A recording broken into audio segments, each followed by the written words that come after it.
Imagine walking home on a stormy night, your mind filled with the mundane worries of bills, a wedding to a struggling artist, and an aging father.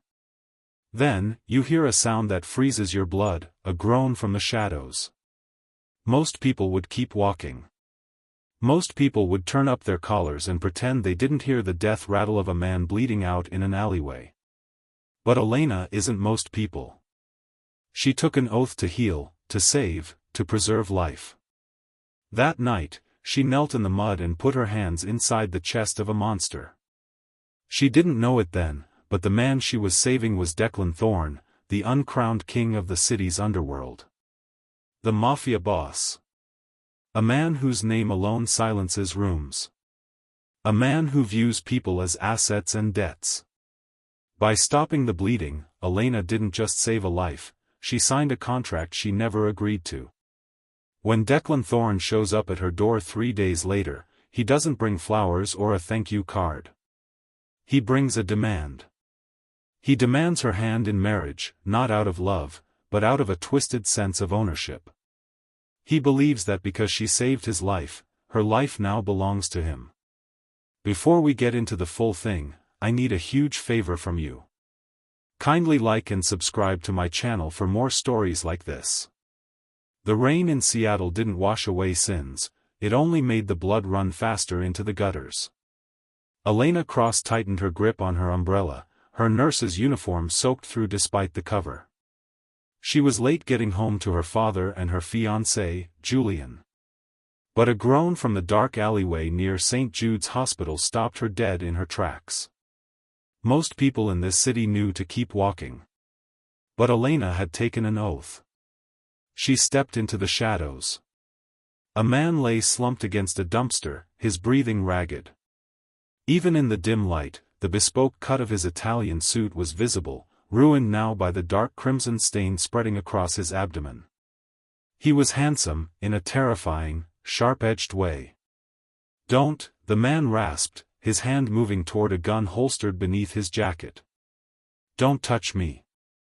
"I'm a nurse," Elena said, her voice trembling but firm. She dropped her umbrella and knelt in the mud. "And if I don't stop that bleeding, you'll be dead in 4 minutes." The man's eyes, the color of cold steel, locked onto hers. He was losing consciousness, but the intensity of his gaze pinned her in place. "You save me, you enter my world. There's no going back." "Shut up and hold this," she ordered, pressing her scarf into the wound. She saved his life that night.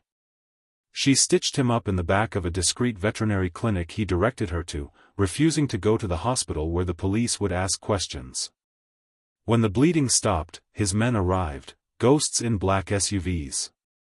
"What is your name?" the man asked, buttoning a fresh shirt one of his subordinates had handed him. He didn't look like a man who had nearly died an hour ago. He looked like a king reclaiming his throne. "It doesn't matter," Elena said, washing the blood from her hands. "Just pay the bill and leave." He smirked, a dangerous curve of his lips. "I always pay my debts. I'm Declan Thorne." Elena froze. Everyone knew the name.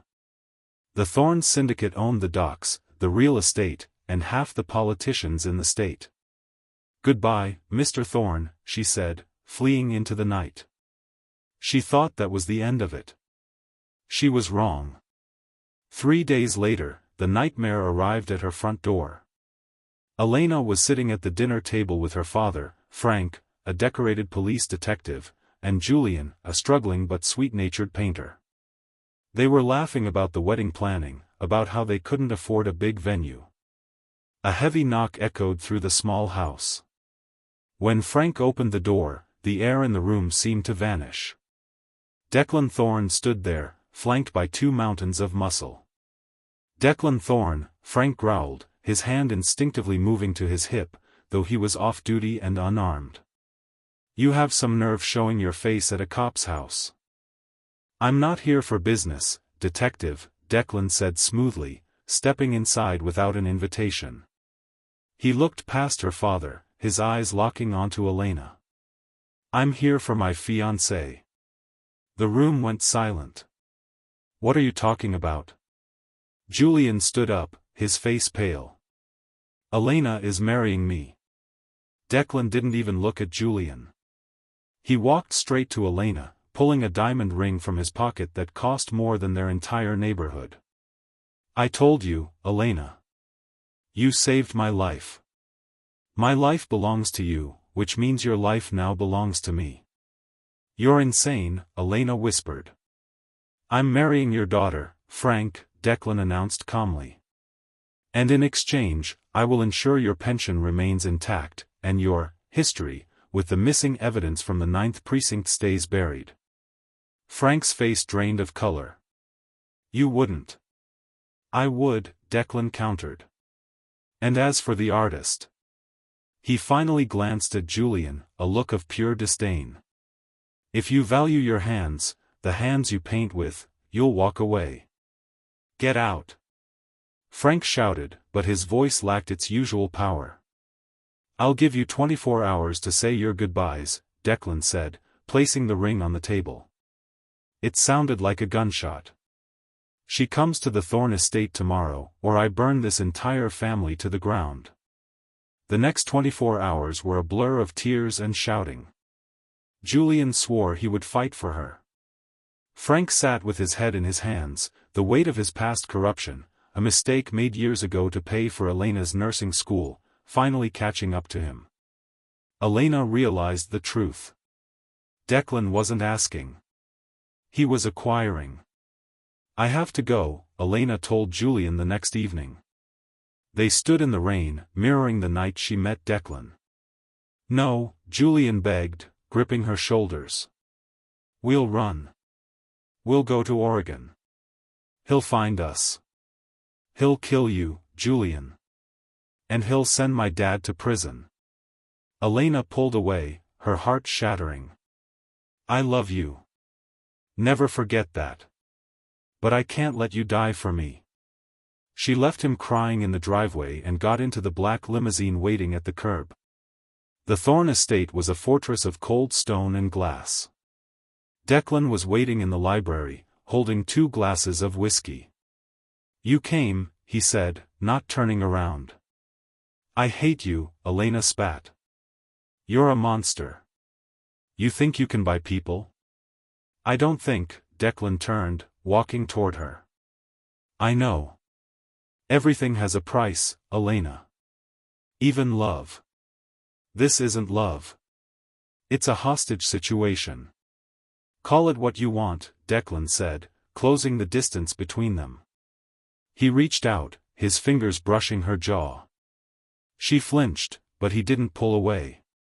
But from this moment on, you are Mrs. Thorne. You will have the finest clothes, the best security, and more money than God. All I ask for is your loyalty. You'll never have my heart, she defied him.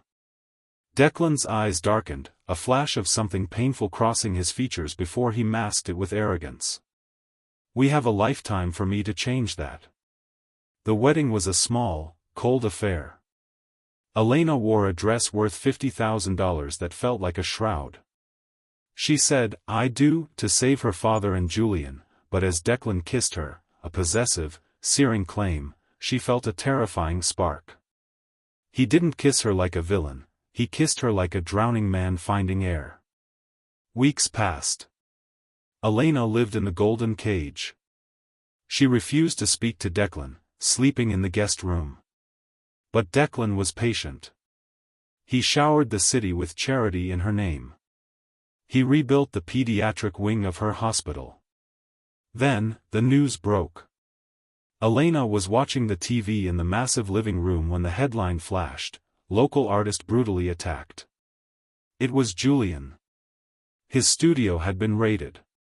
His hands, his precious hands, had been crushed. Elena screamed. She didn't need to ask who did it. She stormed into Declan's office, where he was on a conference call. You liar, she shrieked, throwing a vase at him. It shattered against the wall. You promised you wouldn't hurt him if I married you. Declan stood up, signaling his men to leave the room. Elena, calm down. calm down. You broke his hands. He'll never paint again. She was sobbing, collapsing to the floor. I hate you. I wish I had let you die in that alley. Declan walked around the desk. His face was unreadable, but his fists were clenched at his sides. He looked at his weeping wife, the only person he had ever allowed close to him. I didn't give the order, Declan said quietly. Who else would do it? She screamed. Declan knelt before her. I don't know. But I swear on my mother's grave, Elena. I will find out who did. She looked up at him, her eyes filled with loathing. For the first time, the king of the underworld looked powerless. He realized then that owning her wasn't enough. He had to earn her, or he would lose her to a ghost of the man whose hands were broken. Part 2, The Gilded Cage. Word count, 1,000. The accusation hung in the air between them, heavy and toxic. Elena couldn't bring herself to believe him. Declan Thorne was a man of violence. Why would this act of brutality be any different? She moved out of the master bedroom permanently, locking her door every night. Declan didn't try to stop her. Instead, he became a ghost in his own home, leaving before she woke and returning after she slept. However, the world outside the estate was closing in. Declan's stepmother, Lydia, a woman with a smile like a viper, had never approved of the marriage. She wanted Declan to marry a connection from the cartel in Miami to strengthen the family business. Elena was a liability. You look tired, dear, Lydia said one morning, sliding a cup of herbal tea across the marble counter.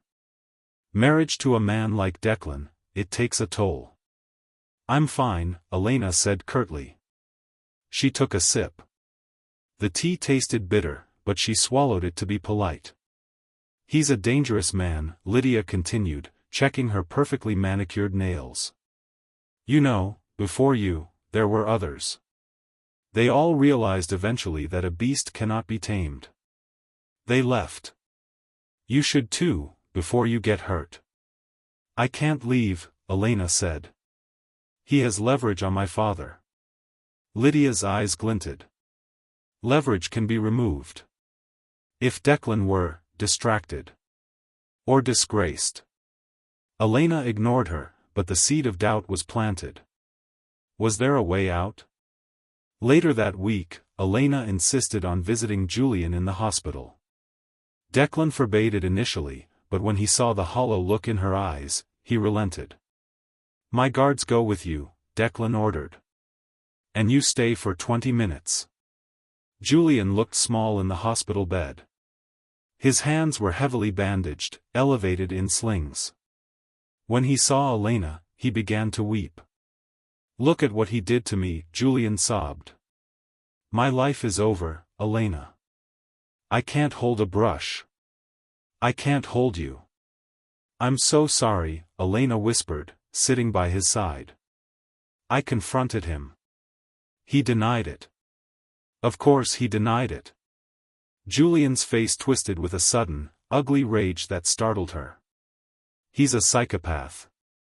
He wants you all to himself. You have to leave him. You have to help me destroy him. How? There's a ledger, Julian whispered, leaning in. Your dad told me about it. Declan keeps a physical record of his black market dealings. If we get that to the FBI, he goes away for life. Then we can be free. Elena pulled back. Julian sounded different, desperate, yes, but also calculating. My dad wouldn't know about a ledger. He does. Frank hates him too, Elena. Do it for me. Do it for my hands. Elena left the hospital conflicted. She hated Declan, but betraying him to the feds meant a death sentence for him in prison. Did she want him dead? She remembered the way he had looked at her when he swore he didn't hurt Julian. When she returned to the estate, she found Declan in the garden. He was feeding stray cats that had wandered onto the property. It was such a domestic, gentle act that it jarred her. How is he? Declan asked, not looking up. Broken, Elena said. He hates you. I expect he does. Declan stood up. Elena, I transferred $10 million into an account for him. It's anonymous. It won't bring his art back, but he won't starve. Elena stared at him. Why would you do that if you're the monster he says you are? Because you care about him, Declan said simply. And I hate seeing you in pain. He walked past her, his shoulder brushing hers. Elena felt her resolve cracking. The man who fed stray cats and paid off his rival didn't fit the profile of the man who crushed hands for sport. That night, Elena felt ill. Dizzy and nauseous. She collapsed in the hallway. When she woke up, she was in the master bedroom. Declan was sitting by the bed, holding a wet cloth to her forehead. His face was pale with worry. The doctor was here, Declan said softly. He found traces of digitalis in your system. A mild poison. Poison? Elena tried to sit up. I haven't eaten anything but. She stopped. The tea. Lydia. Who fed you today? Declan's voice was low, vibrating with suppressed violence. Lydia, Elena whispered. Declan stood up, the chair scraping loudly against the floor. Stay here. He went downstairs. Elena dragged herself out of bed and followed, listening from the top of the stairs. You poisoned my wife? Declan's voice roared through the foyer. She's weak. Lydia shouted back. She's making you soft, Declan. You're sending money to artists and building hospitals while our enemies in Chicago are encroaching on our territory. She has to go. She is my wife. Declan slammed his hand on the table. And if you ever touch a hair on her head again, family or not, I will put you in the ground myself. Get out of my house. Now. Elena watched as Lydia stormed out, shooting a hateful glare up the stairs. Declan slumped against the wall, running a hand through his hair. Elena walked down the stairs. Declan looked up, startled. You saved me, she said. I'm the one who put you in danger, he replied bitterly. Lydia was right about one thing. My world is too dangerous for you. He reached into his pocket and pulled out a key. This is for the back gate. The guards are on a shift change in 10 minutes. My private jet is fueled at the airfield. Take it. Go to Europe. I won't look for you. Elena took the key. This was it. Her freedom. Julian was waiting. She could get the ledger, destroy Declan, and run. But she looked at the man standing before her, a man who had just exiled his own family to protect her. A man who paid his rival. A man who had never actually forced her to do anything since the wedding, only waited for her to see him. Why are you letting me go? She asked. Because I love you, Declan said, his voice cracking. And I can't be the reason you die. Elena gripped the key. She turned and walked toward the door. She heard Declan's breath hitch, the sound of a heart breaking. She opened the door, stared out into the dark night, and then closed it. She turned back to him. I'm not going to Europe, she said. Declan stared at her, hope warring with confusion. Elena? Julian asked me to steal your ledger, she confessed. He wants to send you to prison. Declan's expression hardened. And why didn't you? Because, she walked toward him, tossing the key onto the table. I think Julian is lying. I don't think you hurt him. And I don't think I want to leave. Declan caught her hand, pulling her into his chest. This time, when he kissed her, it wasn't a claim. It was a surrender. And for the first time, Elena kissed him back. But the peace didn't last. The phone rang. It was Detective Frank. Elena, you need to get out of there, her father's voice was panicked. "Julian, he's here at the station. He's confessing to everything. But he's not just confessing. He's twisting it. He claims Declan kidnapped you and forced you. The SWAT team is en route. They have a shoot-to-kill order on Declan." Elena dropped the phone. "Declan, we have to run." "No," Declan said, checking the magazine of his pistol. "I'm done running. It's time to finish this." Part 3, The Art of War. Word count, 1,000. Sirens wailed in the distance, growing louder with every heartbeat. The estate was in lockdown. Steel shutters slammed down over the windows. "You need to stay in the panic room," Declan told Elena, strapping a Kevlar vest over his dress shirt.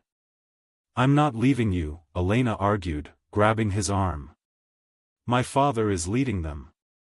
He won't shoot me. If I'm with you, they can't open fire." "It's not Frank I'm worried about," Declan said grimly. "It's who is whispering in his ear." The front gates crashed open. An armored personnel carrier smashed through the iron rot, followed by a dozen police cruisers. But amidst the sea of blue uniforms, there was a civilian car. Julian stepped out. His hands were still bandaged, but he moved with a strange, frantic energy. He was shouting at the police, pointing at the house. "Come out, Thorne." Frank's voice boomed over a megaphone. "Let my daughter go."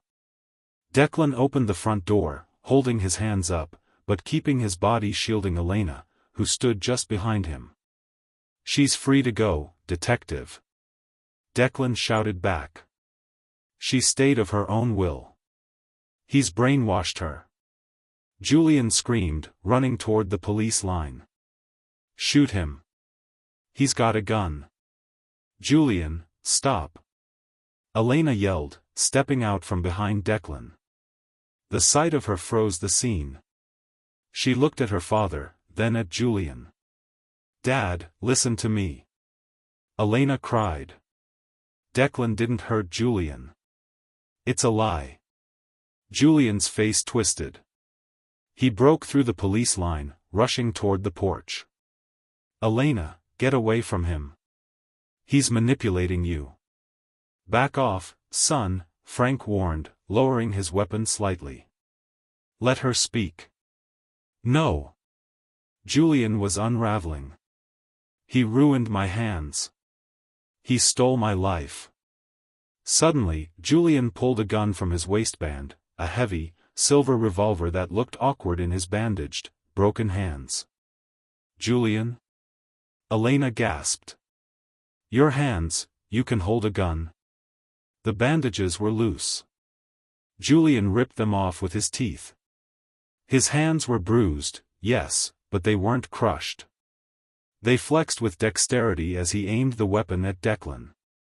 "It was a lie," Elena whispered, the realization hitting her like a physical blow. "You faked it. You faked the attack to frame him." "I had to." Julian screamed, the nice guy mask slipping to reveal pure mania. "He took you from me. I had to make him the villain so you would come back. I smashed my own studio. I bruised my own hands. And now, if I can't have you, no one can." He fired. Declan moved faster than humanly possible. He shoved Elena to the ground, taking the bullet in his shoulder. The impact spun him around. "No!" Frank roared. The police didn't fire, they were confused by the chaos. Julian advanced, eyes wide and crazy. "Look at him, Elena. He bleeds like anyone else." Declan groaned, clutching his shoulder, blood seeping through his fingers. He looked up at Julian. "You're pathetic. You didn't fight for her when it mattered. You just wanted the payout." "Shut up." Julian aimed the gun at Declan's head. "Dad!" Elena screamed. "Do something." Frank raised his service weapon. But he hesitated. This was the boy he had almost welcomed as a son-in-law. "Julian, put the gun down," Frank ordered, his voice shaking. "It's too late, Frank. I'm saving her." A gunshot rang out. Elena flinched, waiting for Declan to fall. But it was Julian who jerked backward. A crimson flower bloomed on his chest. He looked down, shocked, then collapsed onto the driveway. Frank stood there, smoke rising from his pistol. He had made his choice. He had chosen his daughter over his prejudice. "Dad!" Elena scrambled up and ran to Frank, hugging him as he shook. Declan struggled to his feet, his face pale. He walked over to them. The police were swarming now, securing the scene, handcuffing the body of the man who had let obsession destroy him. Frank looked at Declan. "You saved her life in that alleyway all those weeks ago? The night she came home late?" "No," Declan said, leaning heavily against a pillar. "She saved mine. I just returned the favor." Frank holstered his gun. "Get that shoulder looked at, Thorne. Before I change my mind and arrest you for jaywalking." It was an olive branch. A truce. 6 months later. The gallery opening was the event of the season.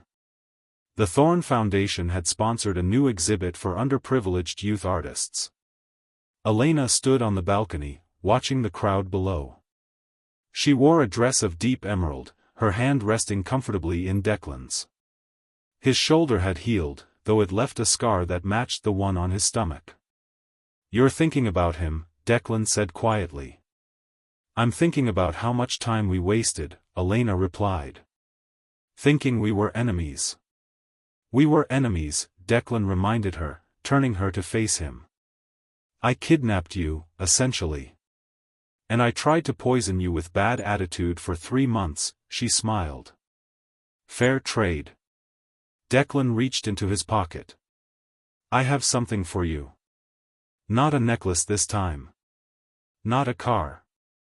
He pulled out a small, folded piece of paper. It was the deed to the flower shop her mother had owned before she passed away, the one Frank had sold to pay debts years ago. "I bought it back," Declan said. "It's yours. No strings.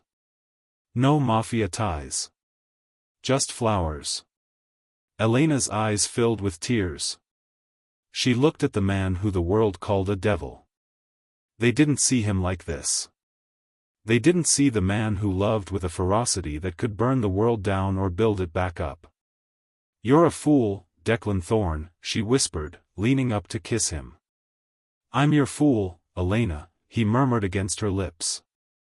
Down below, the city lights twinkled like diamonds. The danger would always be there. The rivals, the police, the shadows of the past. But as Elena stood in the arms of the Mafia Devil, she knew one thing for certain. She hadn't just fallen for the devil. She had learned to rule hell right beside him.